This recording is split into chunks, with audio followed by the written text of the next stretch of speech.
What did I say? I told you no touchy. Now you suffer the bite of the lion and the clenching jaws of an alligator. No touchy, especially not a fan of Diamond FM. Don't touch that radio set.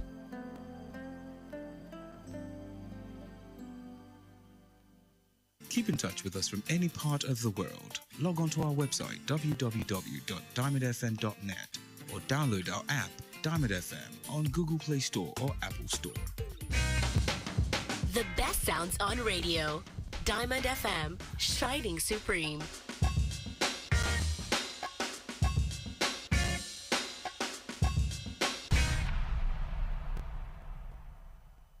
Diamond 88.7 FM is here to make sense out of your world through our balanced news coverage from the nooks and crannies of Nigeria and beyond. Journey with us through the news we tracked for you at this moment on your shining supreme station.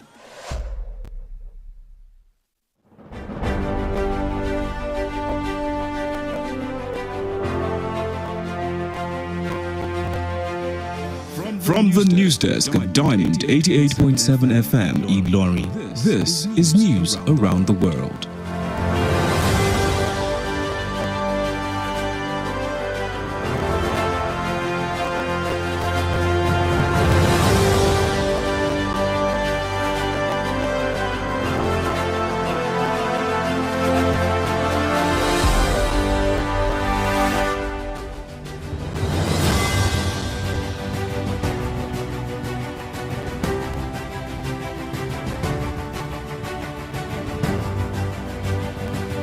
Headlines: Troops of the Nigerian military kill 150 terrorists. Central Bank of Nigeria says new policy not targeted at politicians. Kwara State APC 2023 election campaign seeks media support. On the foreign scene, Al-Shabaab fighters kill police and civilians in Kenya. In sports, Super Eagles rank 5th best team in Africa. Good evening and thank you for joining us for the news across the world on Diamond 88.7 FM. I am Tobi Adebisi and you can listen to us via our website www.diamondfm.net or watch us live on Facebook at Diamond 887 FM and YouTube Diamond FM Ilorin. We'll bring you details of the news after this break. Stay with us.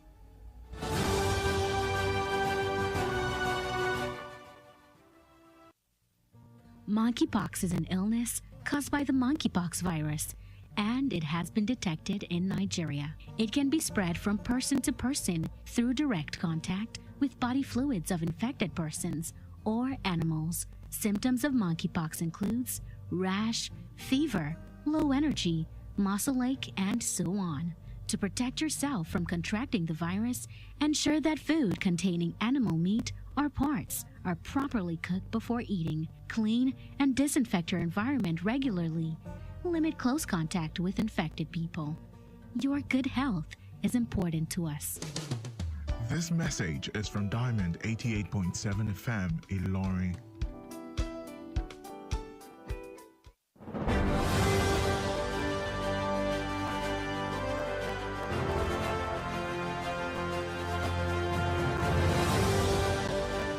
You're welcome back. Now the news in detail.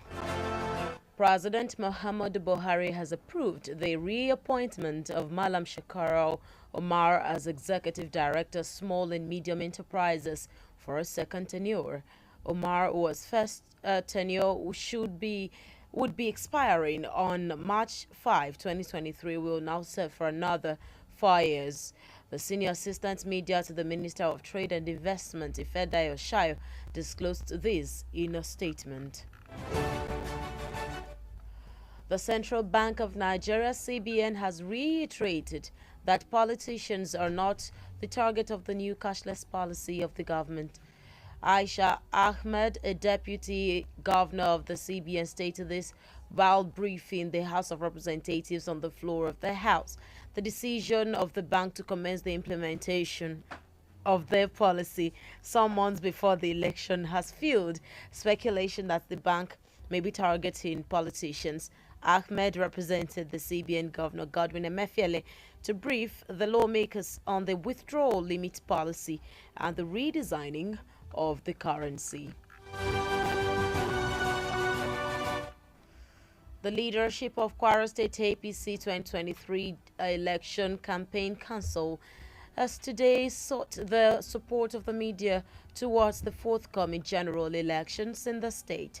The state campaign spokesperson, Mrs. Olasumbo Florence Oyeyemi, who spoke on behalf of the council during a media parley held at the state party secretariat in Ilorin, gave kudos to the media on the vehement reportage of the giant stride of Governor Abdurrahman Abdurrazak administration in Kwara. This media parley with journalists is to first appreciate you all for the support we have enjoyed from you all in the first tenure and subsequently seek your continuing collaboration for our re-election campaigns as we seek mandate renewal come 2023. We are here to also celebrate our achievements and to tell you that we are even better prepared to deliver when given a second mandate, riding on the back of our successes and achievements and the collaborative efforts of the media in ensuring a consistent and balanced reportage of the administration of Governor Abdurrahman Abdurrazak. While fielding questions about how Governor Abdurrazak's administration relates with the media, Olasumbo explained that the signage between the government party and the media would be improved with the formation of the campaigns council.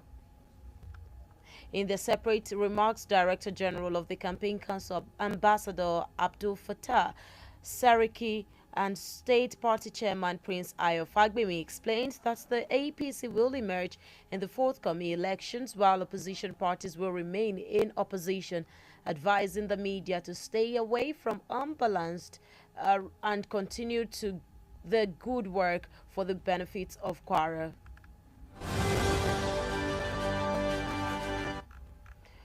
At least 150 terrorists have been neutralized by troops of the Nigerian military in various operations across the northern region of the country. The Director of Defense Media Operations, Major General Musa Damadami, disclosed this during the bi-weekly briefing at the Defense Headquarters in Abuja. He said about 100 terrorists, including logistics suppliers, collaborators and spies of the Boko Haram and the Islamic State's West Africa province, ISWAP, have also been arrested. According to Major General Dan Madami, from December 1, 2022 to date, over 423 Boko Haram and ISWAP members have also surrendered to troops in various operations, while scores of abducted civilians have been rescued from camps of the terrorists. The Niger State Ministry of Education has said it has paid 433 million for the settlement of backlog debt owed to examination conducting organizations by the state. The organizations include the West Africa Examination Council, WAEC, National Examination Council, NECO, and the National Business and Technical Examinations Board, NAPTEB. The State Commissioner for Education, Hajia Hannatu Salihu, disclosed this during the presentation of the 2022 budget performance and screening of the 2023 budget allocation. The ministry made the presentation to the House of Assembly Committee on Education. The news across the world is reaching you from Diamond 88.7 FM. We go on a short break now. After that, we'll bring you foreign news. Stay with us. Us on social media, Facebook, Twitter, and Instagram at Diamond 887 FM. Diamond FM, shining supreme.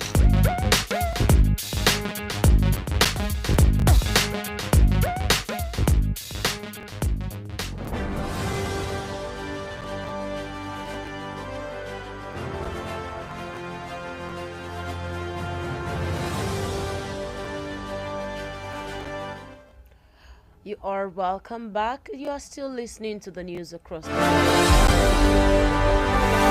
station, Diamond 88.7 FM, Ilorin. Now we continue with the rest of the stories from the foreign scene, where Al-Shabaab fighters have attacked a police vehicle in eastern Kenya, killing 2 officers and 1 civilian. The truck was traveling between 2 towns when it hit an explosive device, according to a police statement.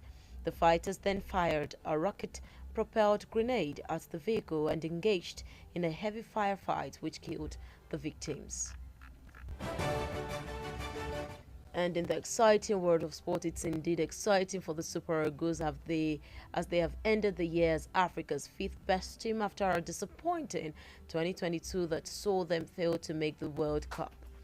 In the November 2022 FIFA ranking released today, the three-time African champions are now 35th in the global pecking order.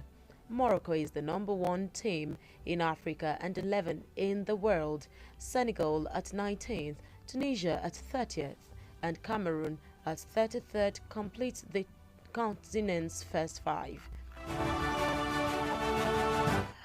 With that, we've come to the end of the news across the world. But before we go, here is the recap of the major highlights. Troops of the Nigerian military killed 150 terrorists. Central Bank of Nigeria said new policy is not targeted at politicians. Kwara State APC 2023 election campaign cancels 6 media support. On the foreign scene, Al-Shabaab fighters killed police and civilians in Kenya. In sports, Super Eagles rank 5th best team in Africa. Did you know that 80% of the human brain is water? Now you know. And Diamond FM says, don't give up on your dreams. Kindly remember to follow us on Instagram and Twitter at Diamond887FM. Likewise, like our Facebook page, Diamond887FM. For news coverage or information about happenings around you, kindly contact Diamond FM newsroom number on 0916 062 7526. The news across the world was edited by Sani, Alausa, Isa, and I am Tobi. Adebisi, thank you for listening to your Shining Supreme station. Have an amazing rest of the evening.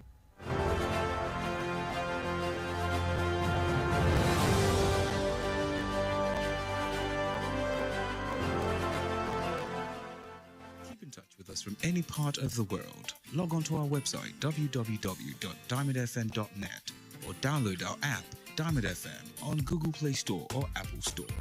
Diamond FM Ìlọrin, àwa là ń gbé ìròyìn àwọn ìṣẹ̀lẹ̀ orin àtàwọn amúlùdùn Yorùbá tí ò láfijọ́ ṣe ti aráyé. Láti inú yàrá ìròyìn Diamond 88.7 FM Ìlọrin, ìròyìn àgbáyé.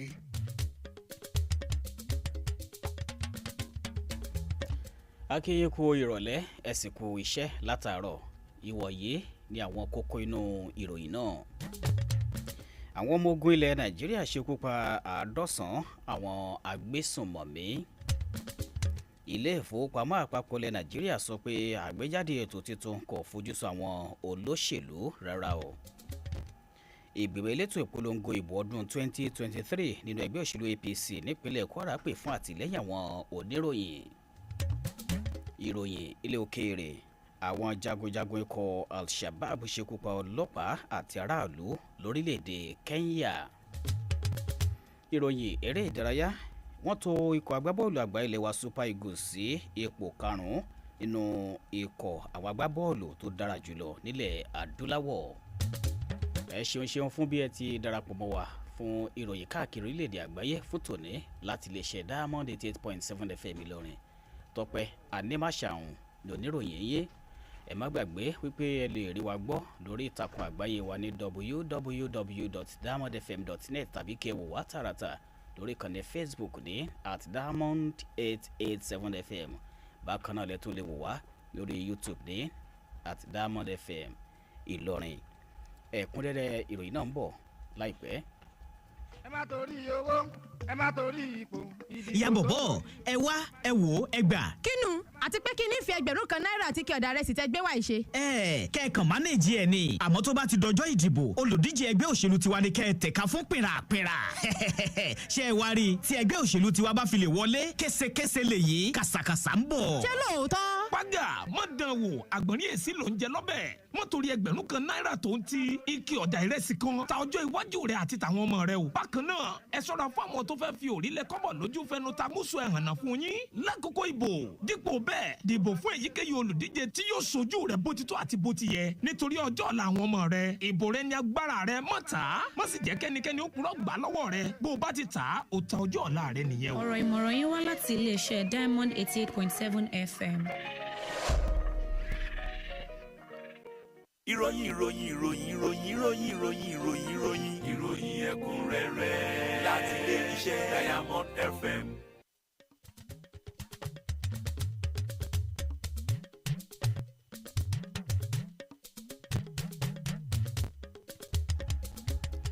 ẹ káàbọ̀ padà ẹ̀kúnrẹ́rẹ́ ìròyìn náà rèé. ààrẹ Muhammadu Buhari ti buwọ́lu àtúnyànsípò Malam Shekarau Omar gẹ́gẹ́ bí olùdarí àgbà àwọn ètò okòòwò kéékèèké àti kéréje fún sáà kejì lílò. Omar ọ̀hún tí sáà àkọ́kọ́ rẹ̀ nípò yóò parí lọ́jọ́ karùn-ún oṣù kẹta ọdún 2023 ni yóò wá lò ọdún mẹ́rin mìíràn sí báyìí. Olùrànlọ́wọ́ pàtàkì àgbà lórí ètò ìròyìn sí mínísítà ètò káràkátà àti okòòwò Ìfẹ́dayọ̀ Ṣayọ̀ ló fi ọ̀rọ̀ náà hàn nínú àtẹ̀jáde kan. Ilé ìfowópamọ́ àpapọ̀ ilẹ̀ Nàìjíríà tún ti ṣe àtúnmẹ́nubà rẹ̀ pé ètò titun lórí ọ̀rọ̀ owó tíjọba gbé jáde kò fojú sun àwọn olóṣèlú o. Aisha Hamad tó jẹ́ igbákejì gómìnà ilé ìfowópamọ́ àpapọ̀ ilẹ̀ wa kan ló sọ̀rọ̀ ọ̀hún lásìkò tó ń ṣàlàyé ọ̀rọ̀ fún ìgbìmọ̀ aṣojú-ṣòfin níjókòó wọn ò ní. ìpinnu ilé ìfowópamọ́ ọ̀hún láti bẹ̀rẹ̀ àmúlò ètò tuntun náà lásìkò tó kù oṣù mélòó kan kéètò ìdìbò ọdún 2023 bẹ̀rẹ̀ ló ti hu oríṣiríṣi àhesọ ọ̀rọ̀ jáde pẹ̀lú pé ó ṣeéṣe kó jẹ́ pé ilé ìfowópamọ́ ọ̀hún ń fojú sun àwọn olóṣèlú ni. Ahmad ló ṣojú gómìnà ilé owó náà Godwin Emefiele láti ṣàlàyé ọ̀rọ̀ fún àwọn aṣòfin ọ̀hún lórí gbèdéke owó tó lè jẹ́ gbígbà nílé ìfowópamọ́ àti ohun tó rọ̀ mọ́ àyípadà tó bá àwọn owó ilẹ̀ wa kan. Àwọn adarí ìgbìmọ̀ elétò ìpolongo ètò ìdìbò ọdún 2023 nínú ẹgbẹ́ òṣèlú APC nípínlẹ̀ Kwara pè fún àtìlẹ́yìn àwọn oníròyìn lónìí lórí ọ̀rọ̀ ètò ìdìbò tó ń bọ̀ nípínlẹ̀ yìí. Agbẹnusọ ìgbìmọ̀ náà arábìnrin Ọlásùnbọ̀ Florence Oyeyemi tó sọ̀rọ̀ náà lórúkọ ìgbìmọ̀ ọ̀hún níbi ètò àkójọ àwọn oníròyìn kan lólùlé ẹgbẹ́ òṣèlú ọ̀hún nípínlẹ̀ yìí nílùú Ìlọrin kan sára sí àwọn oníròyìn fún ọ̀nà ìkọ́ṣẹ́mọṣẹ́ tí wọ́n fi ń ròyìn àwọn iṣẹ́ takuntakun ìjọba gómìnà Abdulrahman Abdulrazak nípínlẹ̀ Kwara. Nígbà tó dáhùn ìbéèrè lórí bí ìjọba gómìnà Abdulrazak ṣe ń bá wọn iléeṣẹ́ ìròyìn ṣe, Ọlásùnbọ̀ ṣàlàyé pé àgbéga yóò bá àjọṣepọ̀ ìjọba ẹgbẹ́ òṣèlú ọ̀hún àtàwọn oníròyìn sí pẹ̀lú àgbékalẹ̀ ìgbìmọ̀ elétò ìpolongo ọ̀hún. Nínú ọ̀rọ̀ ọ̀tọ̀ọ̀tọ̀ wọn, olùdarí gbogbogbò ìgbìmọ̀ ètò ìpolongo náà ambassador Abdulfatai Seriki àti alága ẹgbẹ́ ọ̀hún nípínlẹ̀ yìí ọmọọba Ayọ̀ Fágbèmí ṣàlàyé pé ẹgbẹ́ òṣèlú APC ni yóò jáwé olúborí ètò ìdìbò náà nígbà tí àwọn ẹgbẹ́ alátakò yóò wà nípò alátakò wọn síbẹ̀. Bẹ́ẹ̀ ni wọ́n gba àwọn oníròyìn nímọ̀ràn láti takété sí àìṣedéédé kí wọ́n sì tẹ̀síwájú iṣẹ́ rere ṣíṣe fún àǹfààní àwọn ọmọ ìpínlẹ̀ Kwara. Ó kéré tán àádọ́jọ àwọn agbésùmọ̀mí ní àwọn òṣìṣẹ́ ológun ilẹ̀ Nàìjíríà tí mú balẹ̀ ní oríṣiríṣi agbègbè yíká ẹkùn àríwá orílẹ̀-èdè yìí. Olùdarí ètò ìròyìn àjọ ètò ààbò ilẹ̀ wa ọ̀gágun-àgbà Musa Damadame ló fọ̀rọ̀ náà hàn lásìkò ìjábọ̀ lọ́sọ̀ọ̀sẹ̀ wọn lólú iléeṣẹ́ àjọ ètò ààbò nílùú Àbújá. Ó ní nǹkan bíi 100 àwọn agbésùmọ̀mí àtàwọn tí wọ́n kó ohun èlò lọ fún wọn, àwọn alájọṣepọ̀ wọn àtàwọn aṣàlámì wọn fún ikọ̀ ogun Boko Haram àti ti ISWAP ní ọwọ́ tún bà bákan náà.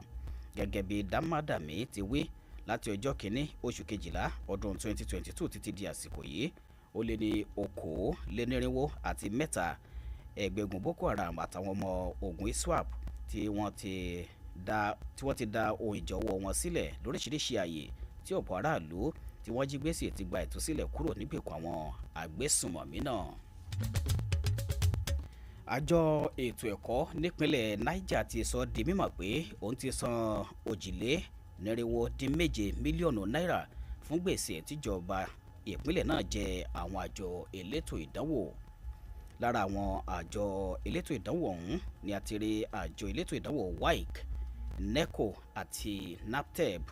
Kọmíṣánná ètò ẹ̀kọ́ nípínlẹ̀ náà Hajiya Hannatu Salihu ló fi eléyìí hàn níbi ètò àgbékalẹ̀ àwọn ohun tó jẹ́ ṣíṣe nínú àbá ìṣúná ọdún 2022 àti àyẹ̀wò ìpín àbá ìṣúná ọdún 2023. Àjọ náà ṣe àgbékalẹ̀ ọ̀hún fún ìgbìmọ̀ tó wà fétò ẹ̀kọ́ ilé ìgbìmọ̀ asòfin ìpínlẹ̀ náà. Ìròyìn káàkiri orílẹ̀-èdè àgbáyé ní ẹ̀ ń tẹ́tí sí láti lè ṣe Diamond 88.7 FM Ìlọrin. Àwọn ìròyìn ọ̀hún yóò tẹ̀síwájú lẹ́yìn ìdánudúró ráńpẹ́ yìí fún ìròyìn ilé òkèrè àti ti eré ìdárayá.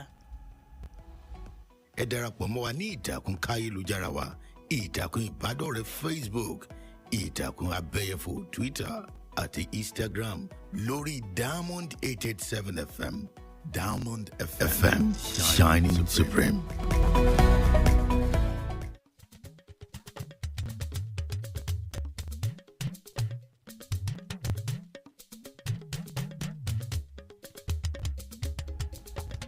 Akíyín pé ẹ káàbọ̀ padà bí ẹ bá ṣẹ̀ṣẹ̀ ń darapọ̀ mọ́ wa. Ìròyìn káàkiri orílẹ̀-èdè àgbáyé ló ń lọ lọ́wọ́ láti iléeṣẹ́ Diamond 88.7 FM Ìlọrin. Àwọn ìròyìn náà tẹ̀síwájú báyìí. Nílẹ̀ òkèèrè, àwọn ikọ̀ ogun Al-Shabaab ti ṣe ìkọlù sí ọkọ̀ ọlọ́pàá kan lápá ìlà oòrùn orílẹ̀-èdè Kenya tí wọ́n sì ṣekú pa àwọn ọlọ́pàá méjì àti aráàlú kan. Ọkọ̀ ọlọ́pàá ọ̀hún ló rìnrìn àjò láàrin ìlú méjì lásìkò tó kọlu ohun abúgbàmù kan gẹ́gẹ́ bí àtẹ̀jáde iléeṣẹ́ ọlọ́pàá kan ti wí. Ìgbà náà ni àwọn ikọ̀ ogun ọ̀hún ṣínà ohun ìjà olóró bo ọkọ̀ náà tí wọ́n sì wọ̀yá àjà ńlá kan, èyí tó ṣekú pa ènìyàn méjì nínú àwọn ọlọ́pàá ọ̀hún. Ìròyìn eré ìdárayá. Ẹgbẹ́ agbábọ́ọ̀lù àgbà ilẹ̀ wa Super Eagles ti parí ètò wọn lọ́dún yìí sí ipò karùn-ún nínú àwọn ẹgbẹ́ agbábọ́ọ̀lù tó dára jù nílẹ̀ adúláwọ̀ lẹ́yìn àìṣojúre nǹkan lọ́dún 2022, èyí tó mú wọn ṣubú dànù láti kópa níbi ìdíje ife ẹ̀yẹ àgbáyé. Nínú ètò ipò títò tí àjọ FIFA gbé jáde lónìí fún ti oṣù kọkànlá ọdún 2022, ipò karùndínlógójì ni ikọ̀ ilẹ̀ wa ọ̀hún bọ́ sí lórí àtẹ àgbáyé. Ikọ̀ tilẹ̀ Morocco ló wà ní ipò kínní nílẹ̀ adúláwọ̀ àti ìkọkànlá lágbàáyé. Ikọ̀ ti Senegal wà ní ipò kọkàndínlógún, Tunisia wà ní ipò ọgbọ̀n, nígbàtí Cameroon wà ní ipò kẹtàlélọ́gbọ̀n. Ìròyìn káàkiri orílẹ̀-èdè àgbáyé ọ̀hún kò ní jù báyìí lọ fún tòní láti iléeṣẹ́ Diamond 88.7 FM Ìlọrin, ṣùgbọ́n kí a tó máa lọ, àwọn kókó tí a ti mẹ́nubà nínú rẹ̀ rí lẹ́ẹ̀kan sí i. Àmọ́ àfọyín wípé àwọn ọmọ ogun ilẹ̀ Nàìjíríà ṣekú pa 100 àwọn agbésùnmọ̀mí. Bákan náà lẹ́gbọ́ pé ilé ìfowópamọ́ àpapọ̀ ilẹ̀ Nàìjíríà sọ pé àgbéjáde ètò tuntun kò fojú sùn àwọn olóṣèlú rárá. Àmọ́ àfọyín náà pé ìgbìmọ̀ elétò ìpolongo ìbò ọdún 2023 nínú ẹgbẹ́ òṣèlú APC nípínlẹ̀ Kwara pè fún àtìlẹ́yìn àwọn oníròyìn. Nínú ìròyìn ilẹ̀ òkèèrè, ẹ gbọ́ pé àwọn jagunjagun ikọ̀ Al-Shabaab ṣekú pa ọlọ́pàá àti aráàlú lórílẹ̀‐èdè Kenya. Nínú ìròyìn eré ìdárayá, amúwàfọyín wípé wọ́n tò ikọ̀ agbábọ́ọ̀lù àgbà ilẹ̀ wa Super Eagles sí ipò karùn-ún nínú ikọ̀ àwọn agbábọ́ọ̀lù tó dára jùlọ nílẹ̀ adúláwọ̀. Kí a tó máa lọ, ǹjẹ́ mọ̀ pé ìdá 80 ni omi kó nínú ọpọlọ ẹ̀dá ènìyàn. Ọ̀rọ̀ iyebíye Diamond FM tòní rèé. Má ṣe jẹ́ kí ó rẹ ọkàn rẹ lórí àwọn àfojúsùn àti àlárere rẹ. Fún ìròyìn àwọn ìṣẹ̀lẹ̀ tó ń ṣẹlẹ̀ ní àyíká àti agbègbè yín tí ẹ rò láti fi tó iléeṣẹ́ wa Diamond FM létí, ẹ lè kàn sí yàrá ìròyìn iléeṣẹ́ wa lórí nọ́mbà ìbánisọ̀rọ̀ yìí 0916 062 7526. Sani Aláùsáísá ni olóòtú ìròyìn náà. Tope Animasahun ló tú sí èdè abínibí wa tó sì kà sí tí ìgbọ́yín. Ẹ ṣeun níbi ẹ̀ tí ń tẹ́tí sí wa nìkan lẹ́yìn tó táwọn yọ. ìròyìn ẹ̀kúnrẹ́rẹ́ láti ilé iṣẹ́ Diamond FM.